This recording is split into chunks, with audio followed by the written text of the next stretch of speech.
By 2023, I've bred 72 cultivars of Clematis, as well as 9 cultivars of other climbers. They've won a total of 40 awards at various exhibitions and competitions. Most of my cultivars are protected by the plant breeders' rights in Poland and the EU, and 6 are patented in the USA. A new cultivar is selected on average from 300 to 400, sometimes 500 seedlings. Only after 8 to 15 years of observation and trials, it is introduced to the market. I run a nursery on the premises and with the support of Clematis, the source of good climbers nursery.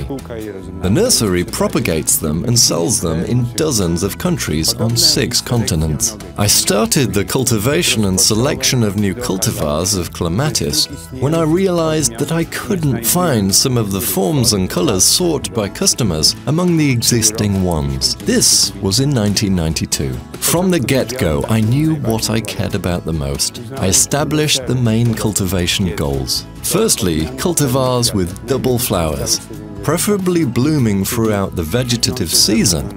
That is on both new and old growths in different colors, with large flowers, over 20 centimeters across, with fragrant flowers and flowers of interesting colors, including multicolored. In cultivation, other aspects of the attractiveness and usefulness of the plant were also important to me. For example, the length and abundance of flowering, plant robustness, ease of propagation and cultivation, appearance and color of leaves, decorativeness of infructescence, and variation in growth height. For there is a need for cultivars fitting in small gardens that grow up to 1 meter or 1.5 meters, as well as for cultivars forming covers, which are those reaching above 2, 3, or even 4 meters. I selected and named only those cultivars that were different, in my opinion better than the existing ones, and which our nursery was able to introduce to cultivation and sell worldwide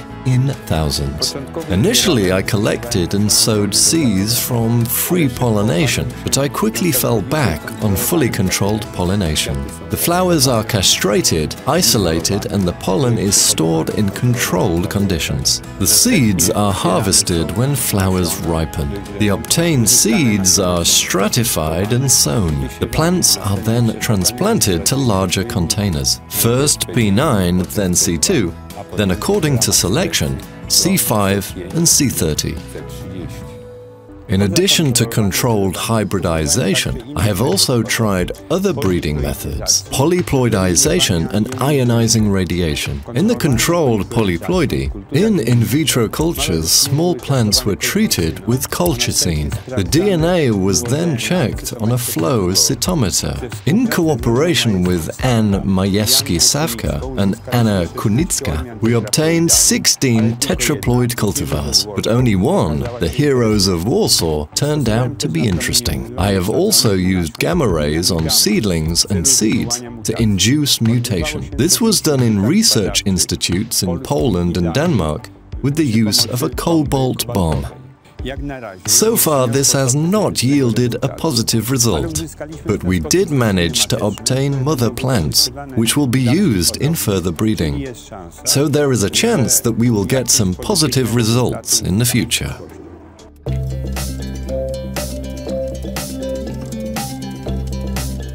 My first cultivars were Barbara, Julka and Hania, introduced to the market in 2001. They were met with big customer interest. Barbara is a profusely flowering cultivar with brick red-pink sepals and these darker purple spots. It looks as if these flowers are twinkling. Julka is a long and profusely flowering cultivar with violet-purple, two-colored flowers. Depending on the season and location, the color is dominated by either purple or violet. I've come across the opinion that planting Julka is like planting 2 cultivars in one. Hania is also a bicolored cultivar with red, velvety flowers with purple edges. Just like with Julka, depending on the location and the time of the year, one or the other color may stand out. Both cultivars are not very tall. They grow up to about 2 meters high. They prefer sheltered, well-lit positions. They don't like hot, sweltering places. All 3 cultivars won medals at the Dutch exhibition Plantarium 2002 respectively. Gold for Barbara, silver for Julka, and bronze for Hanya. They quickly appeared in nurseries in the Netherlands, France, Great Britain, Japan, and the US. They are popular and appreciated to this day. When choosing a spot for them, we must remember that they don't like intense sunlight, and Barbara is sensitive to overwatering. One of the main goals of my cultivation was to obtain double-flowered cultivars. I launched the first of them, Mazuri, in 2006. It has large and double light blue flowers, appearing on both old and new growths. They are even prettier on new growths, which is why I included the cultivar in the late large-flowered group, because it can bloom better if it is more heavily pruned. The flowers are spherical when opened and have an intricate structure resembling crepe paper. They prefer sunny locations. My other double-flowered cultivars prefer light pruning in spring, and I include them in the early large-flowered group. In 2012, I introduced the generously flowering cultivar Diamond Ball, supporting white and blue double, and when fully developed, semi-double flowers. The flowers iridise around the edges like a large cut diamond, hence the name. It blooms profusely almost from the very base in June-July and usually continues flowering, though less intensively, in the second half of summer. It grows up to 2 meters in height. Like other double-flowered plants, this cultivar likes well-lit, sunny places. It won the Press Prize at the 2013 Plantarium exhibition in the Netherlands. In 2014, the most valuable of my double-flowered cultivars was introduced to the market, Maria Skłodowska-Curie. With flowers 12 to 15 centimeters in diameter, always double, spherical or hemispherical, and white. On cooler days, there may be a greenish hue, more intense at the flower base. The sepals are wavy at the edges. Golden anthers illuminate the flowers. It blooms long and profusely in June and July. This is a cultivar perfect for small gardens and for growing in containers. It requires well-drained, fertile soil. It has received many awards, including the Press Prize at the Plantarium 2014 exhibition in the Netherlands and a silver medal at the Salon de Végétal 2015 in France. In 2019, it took second place in the People's Choice Awards competition organised by the Royal Horticultural Society in Great Britain. In striving to obtain double-flowered cultivars of various colours and shades, in 2016 I introduced the following cultivars: Azure Ball with light blue flowers, and Copernicus of blue flowers with golden stamens like the sun against the blue sky, hence the Copernican name, and First Love with pure white semi-double flowers. The flowers are subtle and airy, hence the name. Flowers of these cultivars appear both on old as well as new growth. So far, I have not obtained a cultivar with pink or red, always double flowers. However, I have raised several cultivars with semi-double or double flowers on old wood and single flowers on new shoots in summer. The first cultivars were Innocent Blush, launched in 2012, and her sister, Innocent Glance, on sale since 2014. The first one has large, semi-double flowers. The sepals are light pink with dark pink, fleshy discolorations on the edges and in the middle, hence the name Innocent Blush. Other shades of pink, white and violet could be seen in my other cultivars from this series. My darling, with very compact growth and double or semi-double striped pink flowers. My beauty, with semi-double or single large violet-purple flowers.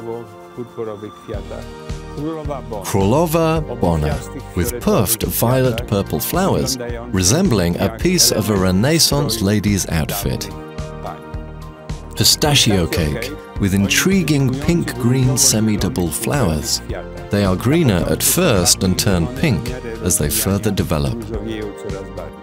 Recently, a very low-growing cultivar, Birthday Girl, was introduced, with semi-double violet-purple flowers, with a red stripe running through the middle of the sepals. It grows only as high as 20 to 120 centimeters. New arrivals for 2023 are the cultivars Hot Kisses and Hot Love, with large red-pink flowers, double or semi-double, single in summer, and compact growth. The cultivar Floral Dance, launched in 2022, boasts a different type of double flowers. It has some Viticella blood, but I include it in the late large-flowered group. It has always double, numerous navy blue-violet flowers, not very large, 5 to 7 centimeters in diameter. It is strong-growing, up to 2.5 meters in height. I don't know any other cultivar similar in appearance. Since 2004, one of the goals of my Clematis cultivation was to obtain double-flowered cultivars from the Atragene group, highly hardy and blooming in early spring. I was looking for cultivars with large flowers in a wide range of colors, including yellow. In 2012, we introduced the first such cultivars: Lemon Dream, Purple Dream, Pink Dream. Their flowers are spectacular. Bell-shaped, drooping, pleasantly grapefruit-scented. They're big for the Atragene group, with diameters above 10 centimeters. They bloom very profusely early on in spring, on previous year's shoots. Some bloom again on new growth in summer, though less generously. They do great in bright and well-lit, but not hot locations. They cannot stand the hot climates of Japan or the southern states of America. All cultivars have been very well received by our customers and Clematis lovers. The Lemon Dream cultivar with light yellow flowers was particularly appreciated and was voted the second best novelty at the Chelsea Flower Show in 2013 in London, UK. Whilst continuing breeding within this group, I tried to obtain cultivars of stronger colors. The first to be introduced in this series in 2020 was the Golden Dream cultivar, with semi-double and double lime yellow bell-shaped flowers which smell of grapefruit. It blooms most profusely in May, then continues to bloom in summer, though less intensely.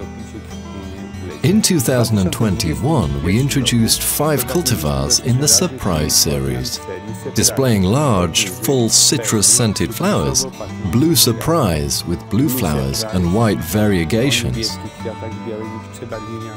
Golden Surprise with large yellow flowers, Pink Surprise with pink flowers, Purple Surprise with dark purple, bordering on a beetrooty color, flowers, and finally, Violet Surprise with dark and velvety flowers, as if they were shaded with a retro ink. Due to their strong colors, I especially like the last two, Purple Surprise and Violet Surprise. The second of my main breeding goals was to obtain as large flowers as possible, with a diameter larger than 20 centimeters. So far, I have obtained 2 such cultivars. In 2004, we launched the cultivar Lekwaensa, with flowers about 20 centimeters in diameter, light blue-violet, darker on the edges and almost white in the middle. The cultivar works best in places sheltered from wind and sun. It prefers fertile, well-drained soil. My greatest achievement in this category is the spectacularly blooming Beautiful Bride, launched in 2011. It has very large flowers, up to 28 centimeters in diameter. It blooms abundantly over a long time. It is showered with flowers from the base to the very top. It grows up to 2 to 3 meters. It looks like a ghost or a bride in a wedding dress and veil, hence the name. It was awarded, among others, a gold medal at the Plantarium 2011 fair in the Netherlands, as well as gold and the title of the best plant of the HTA National Plant Show 2013 in Coventry, UK. In 2024, we will introduce a new cultivar, Baltic Waves, with very large blue flowers, very profusely and long flowering. The next direction in my Clematis breeding was to obtain cultivars with fragrant flowers. So far, the biggest achievement in this category is the Sweet Summer Love from the Flammula group, launched in 2011. In summer and autumn, it is covered with an abundance of small, intensely sweetly scented red-violet flowers. Its name refers to the American name for autumn clematis, Clematis turniflora, sweet autumn clematis, which blooms in autumn and is showered with white, fragrant flowers. Sweet Summer Love blooms profusely in July and August, repeats flowering, and continues doing so until October. It has small, dark green leaves that look pretty until autumn. It likes sunny places. It grows up to 3.5 meters in height. It does not bloom in hot climates such as Japan or the southern states of America. This cultivar has won many awards, including the prestigious Green Thumb Award in the USA in 2014. My next fragrant flower cultivar is Stella, of white star-shaped, intensely fragrant flowers, launched in 2022. As I mentioned before, citrus-smelling flowers can be found on my cultivars from the Atrogene group in the Dream and Surprise series. I have selected several cultivars with fragrant flowers from other groups, including large flowered ones, which we plan to introduce in the coming years. Another direction of breeding Clematis was to obtain strong-growing cultivars, growing up to 3 to 3.5 meters in height, from different groups, easy to grow, undemanding, and yet covering large surfaces. From the Viticella group, I especially recommend the cultivar Krakowiak, yielding bright pink flowers with a darker stripe running down the middle of the sepals. It blooms profusely over a long time. The flowers are slightly bell-shaped and look a little like couples dancing Krakowiak in folk costumes. Another cultivar from the Viticella group that I would recommend to you is Mazurek, with medium-sized pink, slightly frilled flowers, medium in size but large in numbers. They bloom for several weeks, starting in mid-June and continuing until the second half of August. From the late large flowered group, I recommend especially the cultivars Cloudburst, with intriguing light pink violet flowers, whitening towards the center with pink veins, and Skyfall, of light blue flowers with a regular light violet variegation and pink veins. You can see it here in the background. Very original. Contrasting dark stamens add some charm, strong growing and healthy. And the Snowstorm cultivar with pure white flowers, with creamy stamens, so it is really a white cloud.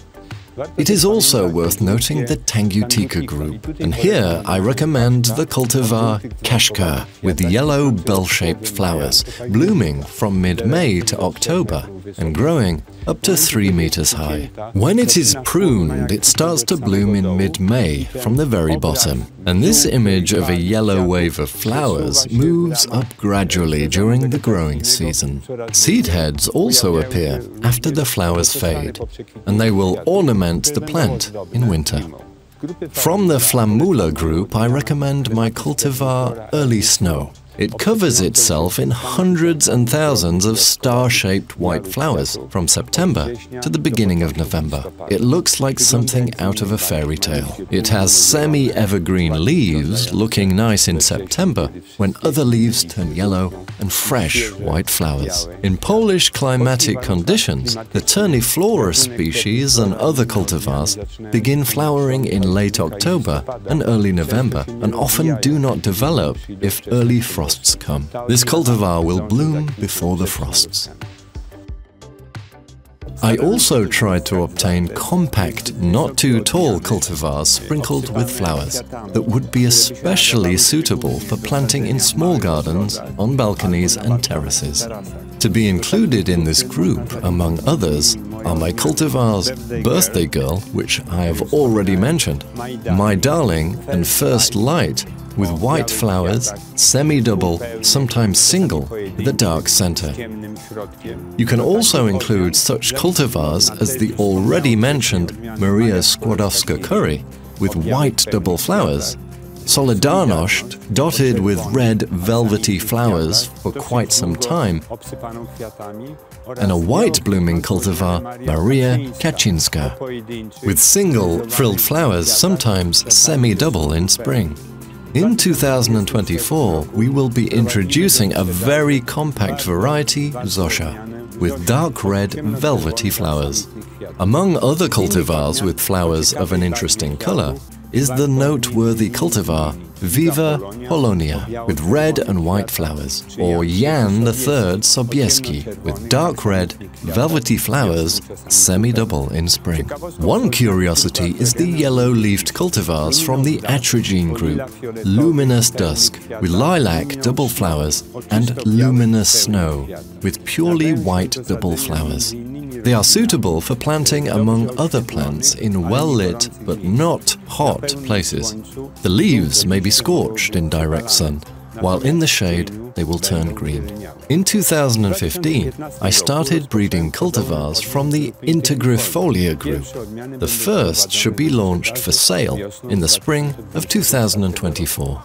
My cultivars are the showpiece of the Clematis, the source of good climbers nursery, carefully propagated and sold by the nursery in the thousands, in over 40 countries on 6 continents. I would like to express my gratitude to my partners and colleagues from the nursery for their help and for enabling me to conduct my breeding work. I especially want to thank my breeding assistant, Anna Florczak, who takes care of seedlings on a daily basis, and Louisa Sompor, who supports Anna and who knows about all the seedlings and is also keen to advise. And of course, Andrzej Rafalant, partner, head of the production and propagation department, who has a good eye and also supports me with help and advice. We will be introducing new cultivars every year. We'll be presenting them and informing you about them. More information can be found on the nursery's website, www.clematis.com.pl.